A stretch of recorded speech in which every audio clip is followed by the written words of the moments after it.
Өте жеңіл және дәмді шығатын наурыз көжемен бөлісетін боламын. Наурыз көжеге 7 түрлі тағам қосылады. Әркімнің рецебі әртүрлі. Дәл осы менің рецебімен жасайтын болсаңыз, наурыз көжеңіз өте дәмді шығады. Ең алдымен бізге тіркеліп, видеоға лайк басуды ұмытпаңыз.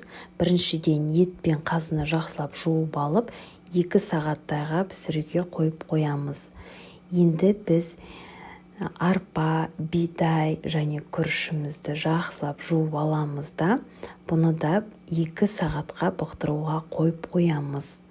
Сосын етіміз қайнап, көбігін барлығын тазалап алып алғаннан кейін бір ыдысқа сүзіп алып, бөлек алып қоямыз.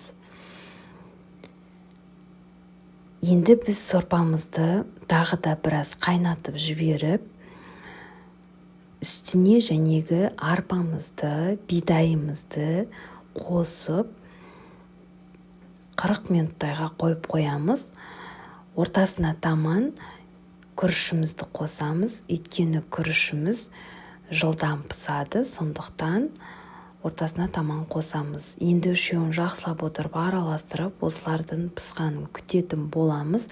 Сол 2 арада біз жәнегі дайын болып тұрған етімізді, қазымызды жақсылап отырып, осылай видеодағыдай турап аламыз. Достар, міндетті түрде бізге тіркеліңіздер, видеоға лайк басыңыздар. Көже жасайтын достарыңызға, туыстарыңызға осы видеоны жіберіп бөлісіңіздер. Олар да осы рецеппен жасап, біліп жүрсін. Міне барлығын дәл осылай етіп турап аламыз. Сосын жәнегі қайнап жатқан сорпамызға етімізді қосып, сосын сұйық құртымызды қосамыз, айран қосамыз, және артына таман тұзымызды қосып, жақсылап отырып араластырамыз. Тұзды ең соңында қосқандарыңыз дұрыс, өйткені еттің тұзы бар болған жағдайда өте ашты болып кетеді. Сол үшін дәмін біліп алып, тұзымызды қосатын боламыз. Дәл осылай етіп барлығын жақсылап араластырып алып, бір ыдысымызға құямыз.